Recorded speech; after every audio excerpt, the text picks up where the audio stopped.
Hello everyone and welcome back to another episode of INclusiverse, this time all around being LGBTQIA+ in the workplace. My name is Kally Kaleda, I'm the host of today's episode and I'm joined by the incredible... I am Jack. Fantastic. I work at HP, I'm a strategic account manager there, and Blue Square to us is our people and marketing agency we work with very closely. That was so professional. Thank I didn't even ask you your name, where you were from. I'm used to it. You just had everything ready and prepared. Awesome, Jack. Thank you so much for coming. We really appreciate having you here. So today's episode slightly different. We're talking about kind of being part of a specific community in the workplace. And I know you and I have spoken briefly before today's episode just to understand a little bit more about each other. Yep. So before we go into our nice kind of like topics, I want to know a little bit more about why you wanted to be on this episode. Great question. I think for me, when you're part of the LGBTQ community, people expect you to come out, that's it, you're done. Yeah. They expect you've done one round of training, that's it, you're done. Actually, what I want people to get from this podcast is me being super open with my journey, to understand that there's massive highs. I've come out once and it was brilliant and I had a massive support. But I come out every single day. I've done a training and done a panel and people walk away and they love it and they're so enthused, they want to learn more. It goes to the back burner when workload becomes too much. It's how do we get that continuous, I guess, learning from allies and from people in the other community that we want to learn about different people. Yeah. So for me, it's continuous learning. I want to get people to understand continuous learning around LGBTQ people, and it's not just in June. Yeah, it's not just Pride Month for you to throw confetti at it. Yeah, I 100% get you. And you previously mentioned that you came out at work, came up once, everything was all kind of good. So what kind of led you to be able to finally be comfortable and present yourself in a professional capacity? Because for listeners out there, very professional capacity. Great guys, our Jack. This is me. What made you have that? This is me. I'm proud of who I am. When was that moment for you? I think the moment just had to come. You may or may not know the word covering. So I'll let you into what I feel is safe, It's safe I want you to know. Yeah. So what I did at the weekend, maybe not what I did at the weekend, and telling loads and loads of those stories, keeping track of all of those stories to protect yourself, it's a full-time job. Oh yeah. And me coming back, so I started HP as an intern. They've got a fantastic intern program. I wasn't out for the majority of it. I came out very, very late into the internship. Came out, it was absolutely fine. I could kind of ditch the stories and I could be like, at the weekend, I spent the weekend with my partner. Like it was fine and no one batted an eyelid. Whereas before I was always having to remember, what did I tell you and how do I continue that? I was basically building a story for different people to protect myself. So they knew about me, but they didn't know too much about me that was vulnerable. It was almost like you were trying so hard to think about what would make everybody else feel comfortable that you kind of lost track of who you are and letting people see the real Jack. Yeah. Because everybody is a person, everybody has their own story and their own journey. So it's good that, I think this would be great for your colleagues and, your network and your connections to kind of see, they probably know a load about you already, but just to see maybe this side of you, to open up a little bit more about your experiences and your journey and how you got to where you are and where you eventually want to be in the next 5-10 years time. Because we did previously mention Jack has got a list of things he wants to achieve and we want to make sure that you can have that dream come true. So you said that coming out was really good for you in a workplace capacity. Yep. In your personal life as well, was it also a good experience? No, it was tricky. I spent my late teens, I want to say, knowing I was different, but never knowing why I was different. I'd never had my family, we'd never had gay uncles or gay people in our sphere. So it was never, I'm gay. It was, I'm not that, but I don't know what I am. Yes. And to understand what that is, going through school, which was a very I want to say normal school. Everyone had girlfriends, everyone had boyfriends. Like, it was very, very heteronormative. Yeah. I just sort of fit myself in there, went along with the flow, but I knew I was different.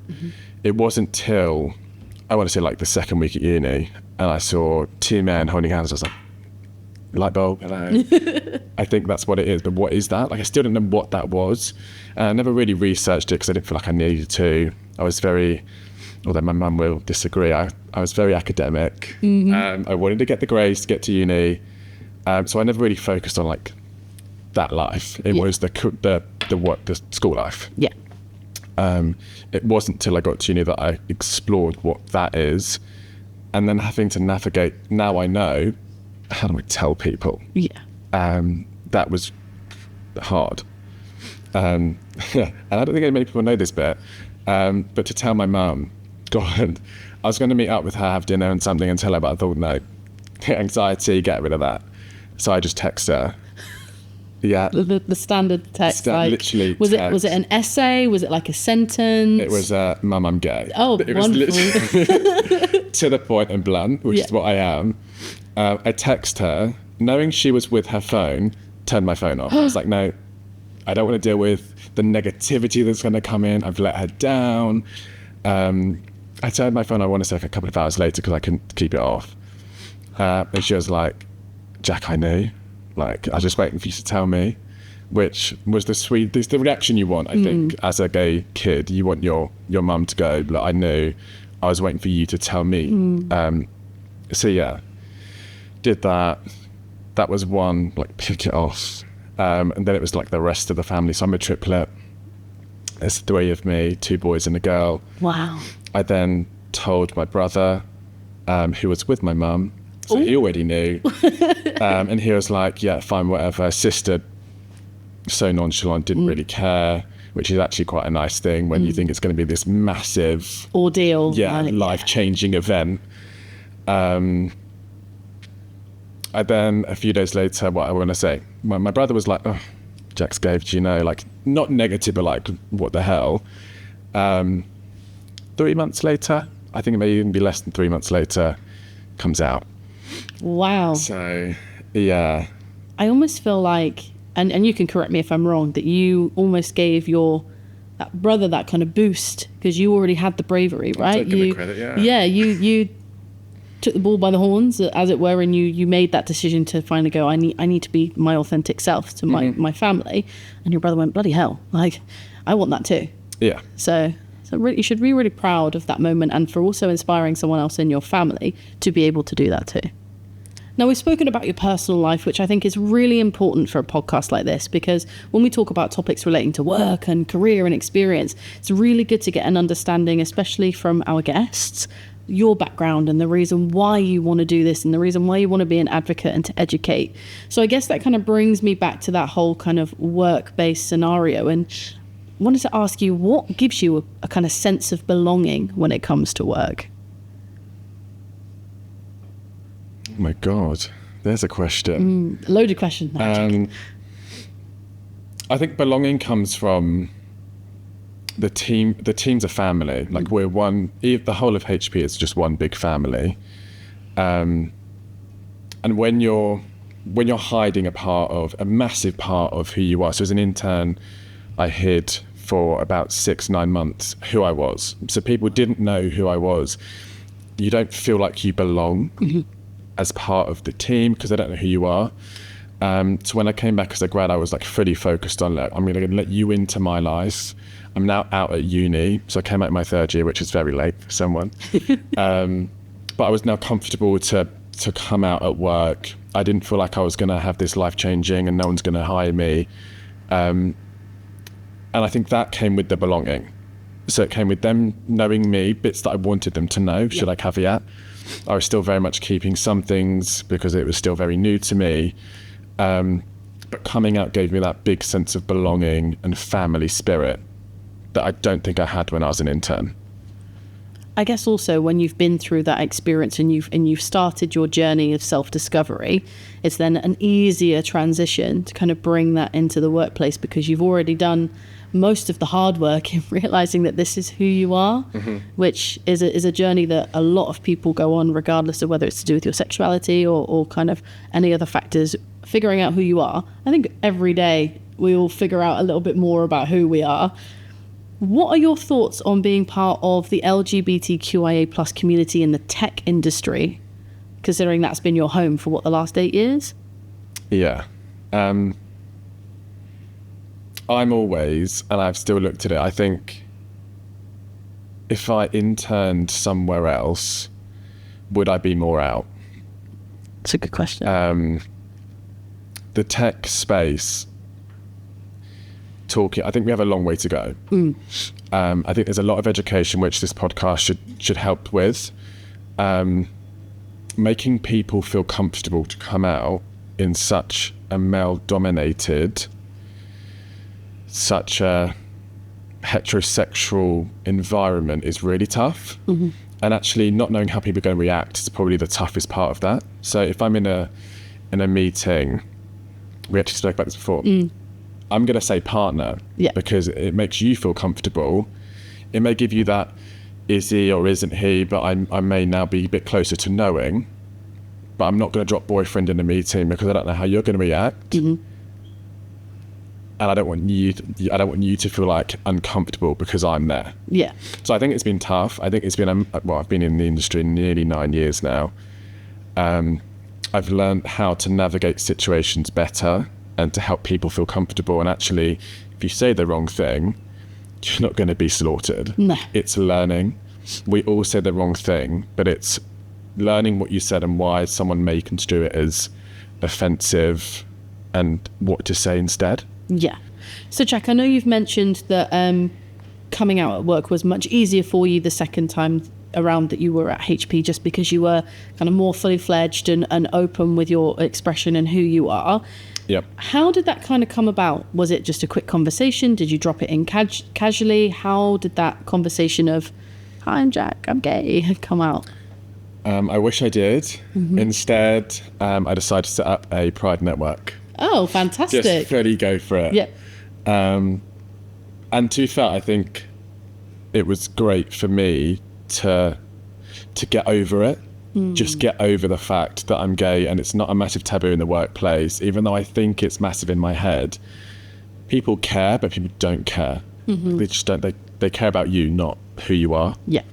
So once I'd got over that and set up this network, coming out the second time was a lot easier. Coming out the first time at the end of my internship, that was tough.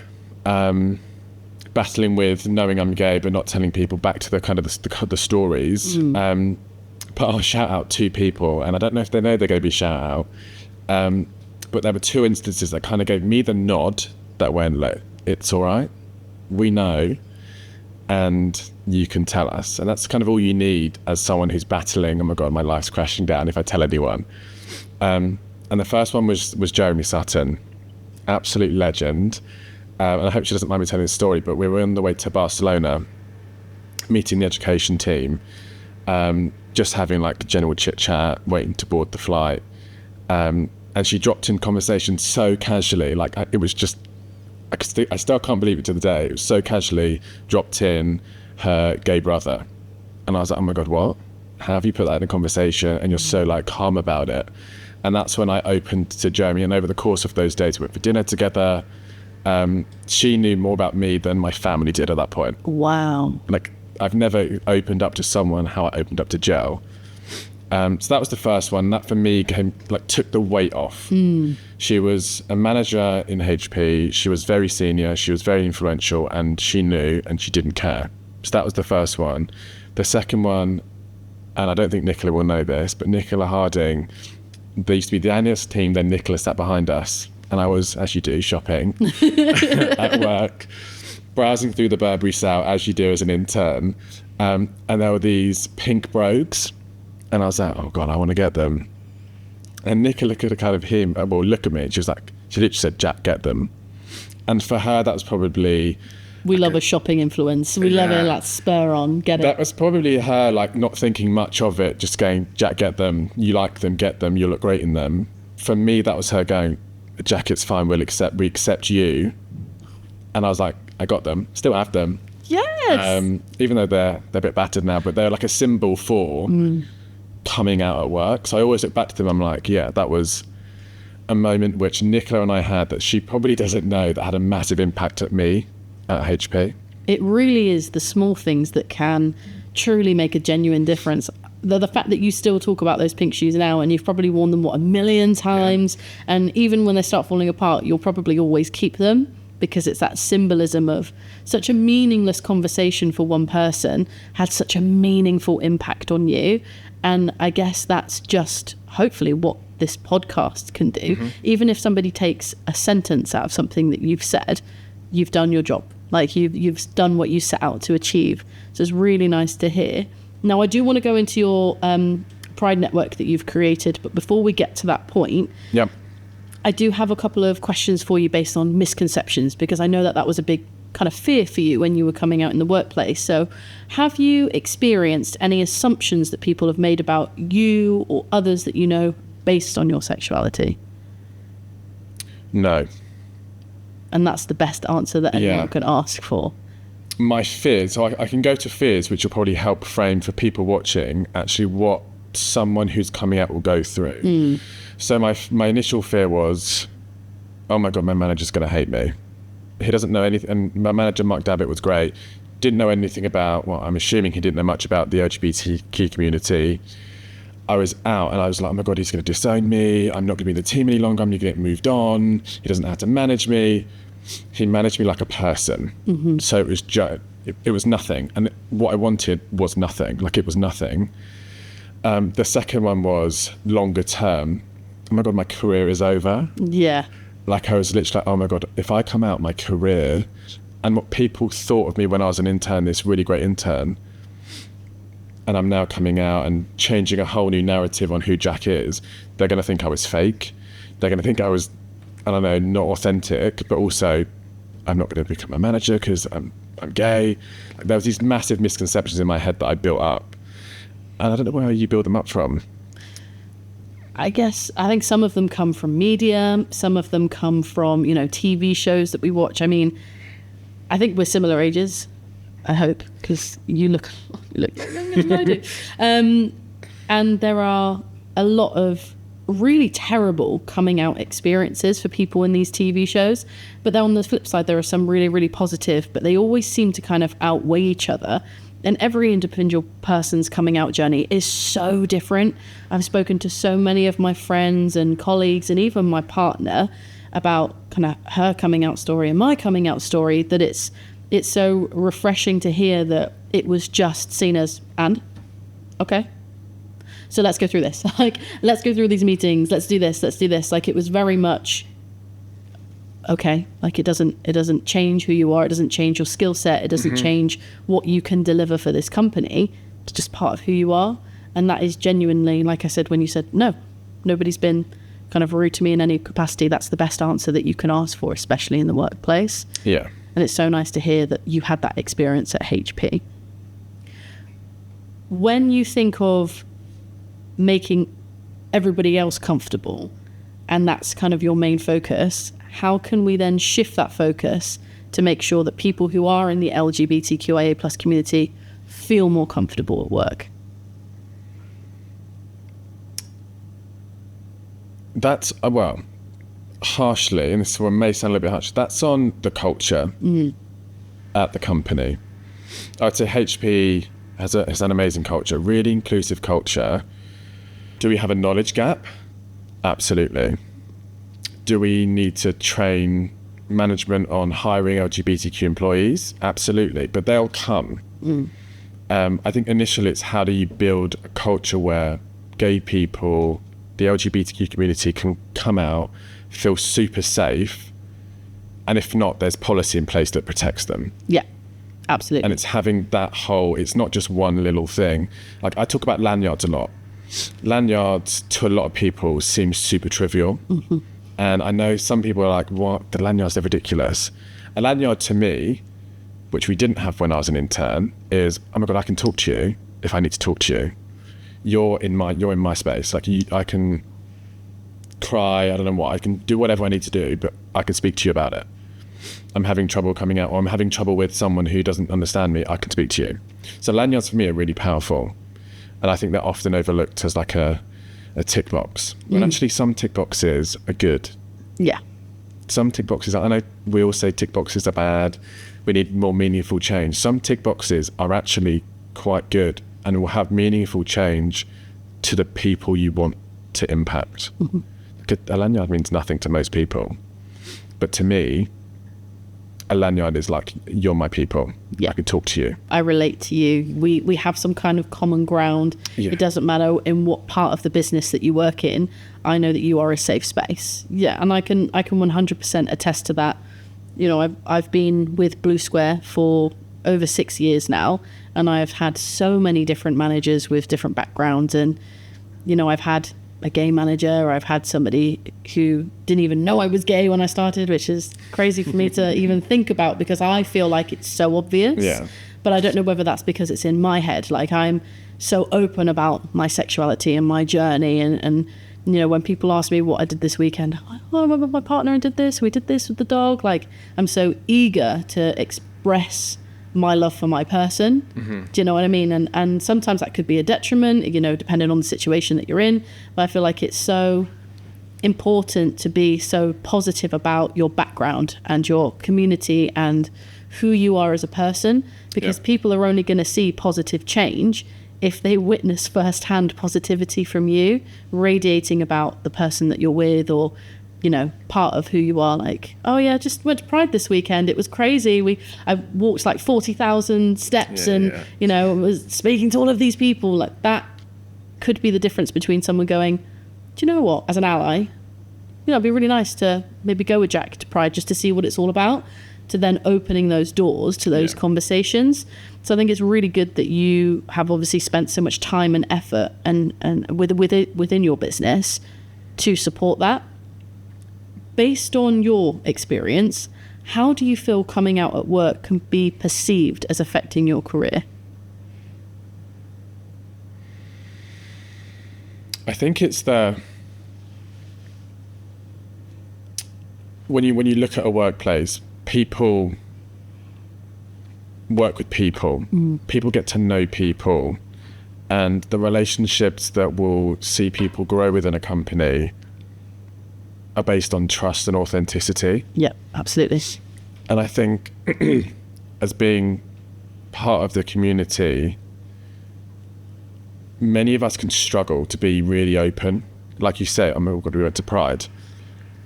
First time I went to Pride, I told no one, apart from my brother who was going with me. I really struggled to tell people, and what that gives you is a barrier. And I'm going through a 360 at the moment, and I'm getting a lot of feedback in terms of how people perceive me, and actually some people perceive me as distant. And I think that's a challenge that it's for me to overcome. It's also for people to understand why I'm distant. I'm distant because if I tell you this about my life, what are you going to think about it? Or what are you going to do with it? Yeah. So I think that's the negative side of, that's always in the back of my head of, how are you going to perceive any of this? Do we relate? It's like golfing. This industry loves some golf. I hate golf. But I'm learning, but I hate it. But what golfing does, and everyone says business is built on the golf course. I agree with it, because you're learning about their family, you're learning about them outside of work.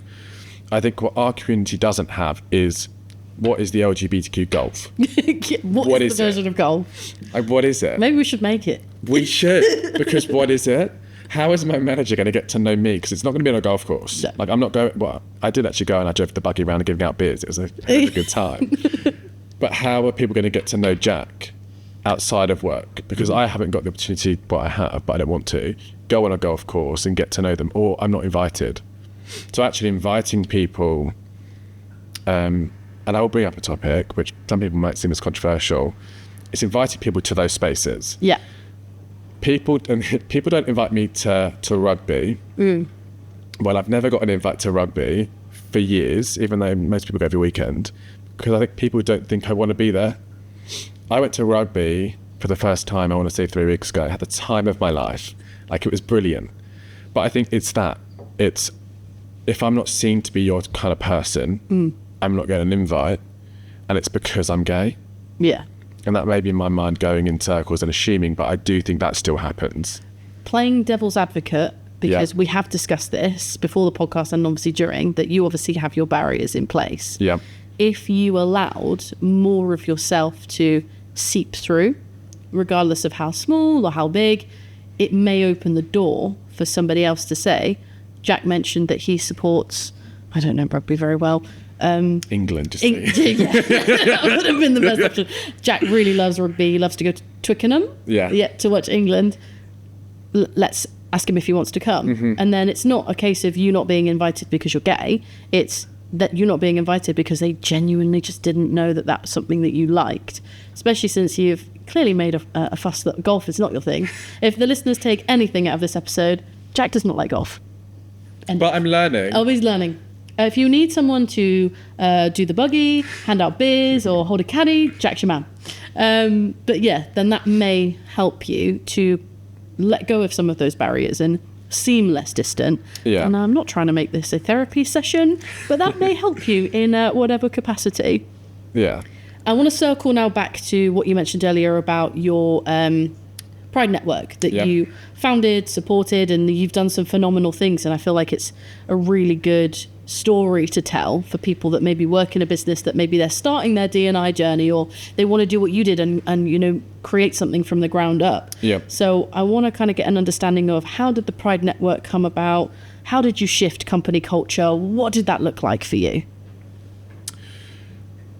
So we kind of touched, the Pride Network for me was my coming out. It was an easy way for me to come out to the business, so I didn't have to keep doing it. Mm-hmm. Because every time you put in that scenario, it's scary, you don't know how the reaction's going to be. So if you just do it at a blanket, company-wide, it's super easy, everyone knows, it's no longer a taboo. It was my therapy. The business was brilliant at supporting building the network, and we have networks across the globe, but we didn't have one in the UK, so they immediately linked me into our America team and all of the teams that could support me building it. We had senior buy-in from day one, and it's honestly it's been brilliant in terms of educating people what it means to be gay, what LGBTQ means, because I think the assumption is, for me in the community, I assume everyone knows what that means. I assume you know what being an ally is. I assume you know what LGBTQ means. I assume you know what pronouns are. That's completely wrong on me, because this may not be anywhere near your life. You may not need to know. I didn't need to know when I was at school. So you may not need to know. So I think breaking those assumptions and building out what is an ally, what are pronouns, and what does LGBTQ mean, starting from scratch and building, has been really good for me to understand myself, because I'm gay, that's all I am. And there's so many other things that I need to learn. Pronouns don't mean much to me, but to some others they mean an absolute ton. So it's understanding those and then sharing those with the company, I think, are really important.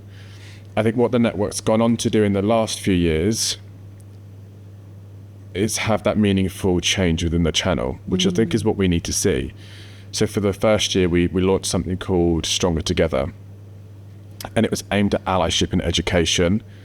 And without the help, and I'm going to name drop because I need to, AMD and James Blackman and Jordan Roy, their investment made it happen. And we hit about 25 sales floors that will be male dominated.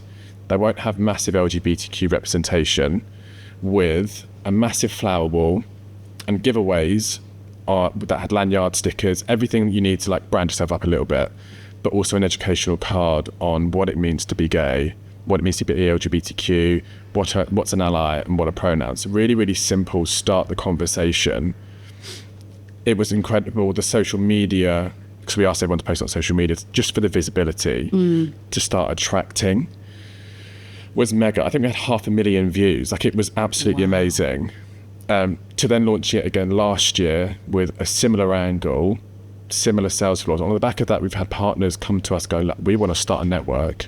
How do we start it? Wow. We've had 4 or 5 of those over the 2 years now.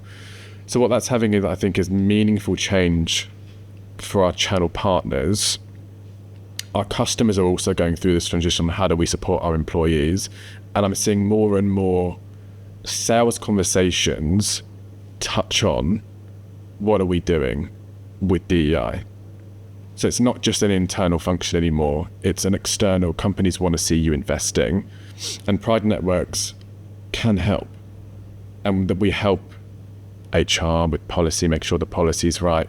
And having that internal external change has been really great to see the culture shift. And I hope no one else has to go through what I did in HP. Not that it was like super negative, it makes it seem really dramatic, but that actually they can just be themselves from day one because it's visible and it's there. They've got a network.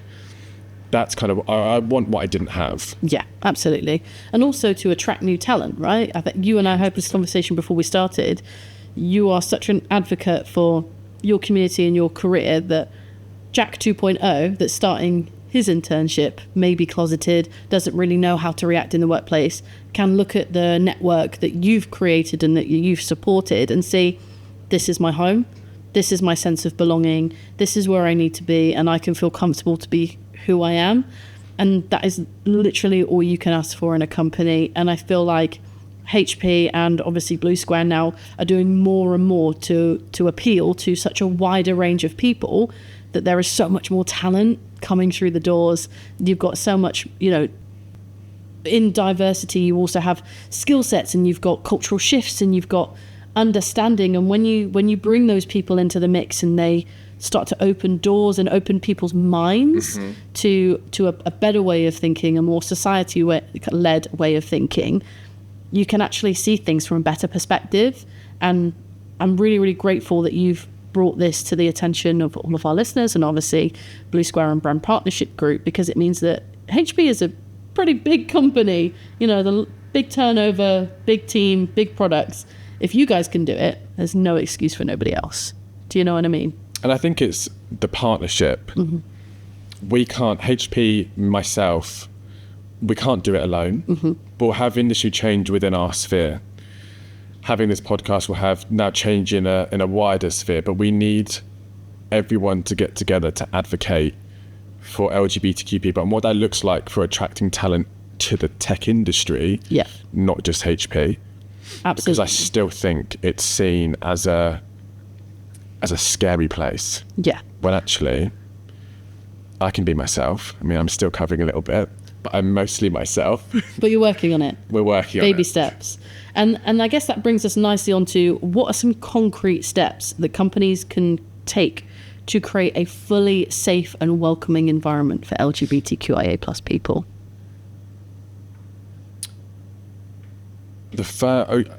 Lanyards. The first one is lanyards. It's just the quickest way to get visibility throughout the company. And on the back of that, I think that will start its way to having conversations. There's a bigger shift in terms of policy. Policy is really important. So when you've got a maternity policy, what have you got for same-sex couple paternity, maternity policies? What have you got for if an employee is going through a transition? Have we got policies in place? Because you're never going to attract a diverse pool of people if they don't feel supported by the company. I think wider, it's just where you're then getting your talent from. I think the tech industry, especially the channel, it's super incestuous. Like people jump from company to company. That's not going to improve our diversity within the channel, within tech. We need to be going out to different avenues. Where are we recruiting? Are we going to leverage someone like Gay Times and actually just put an ad in there and see how it does?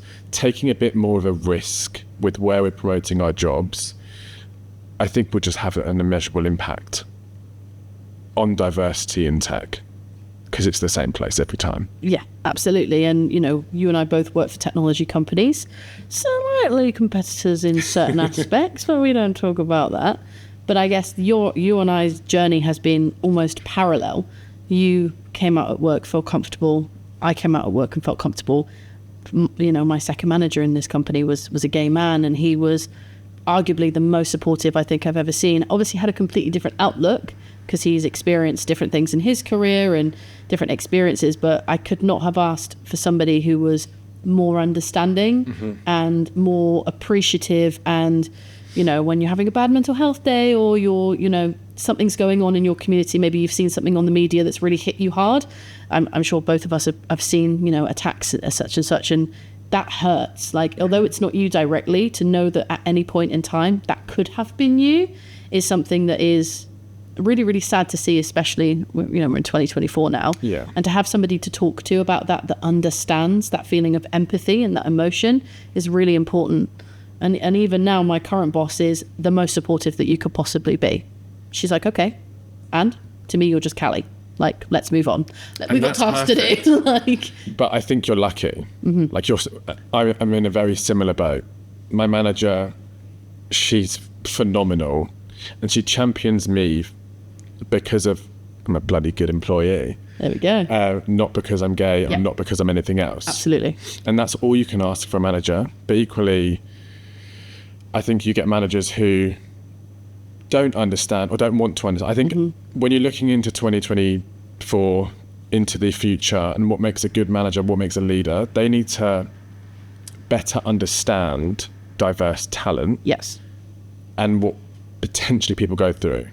I see you, I hear you, I'm proud of you, you know, talk to me. And if not, spend a hell of a lot of time doing it.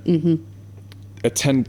A lot of these networks will put panels on. Attend the panel. Yeah. Because it'll do. It's not good to show face. Like, yes, it's great to have management there. It'll be good for your career as a manager and a leader in the company. You may be the MD of the company, but you can learn from us.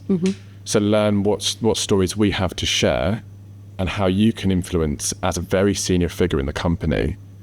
There's tiers of management. I think everyone needs to fully understand what D&I actually means, and what it means on a personal level, because you get the theories, and the theories are great. Here's an e-learning module. Hearing stories is the best way to learn. Yeah, through people, especially people in the industry, right? So before we close off for today's episode, really appreciate you being here. Thank you, Jack. What are your words of encouragement for anyone who is ready or thinking about coming out at work? Do it. Just do it. It's the best thing you can do. Just do it. Pull the Band-Aid off. Just pull it off. Worry about any consequences. If there are any, there won't be any.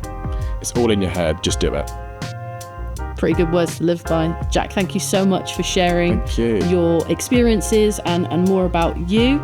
Listeners, thank you so much for listening to today's episode of INclusiverse, all about being LGBTQIA+ in the workplace. See you soon.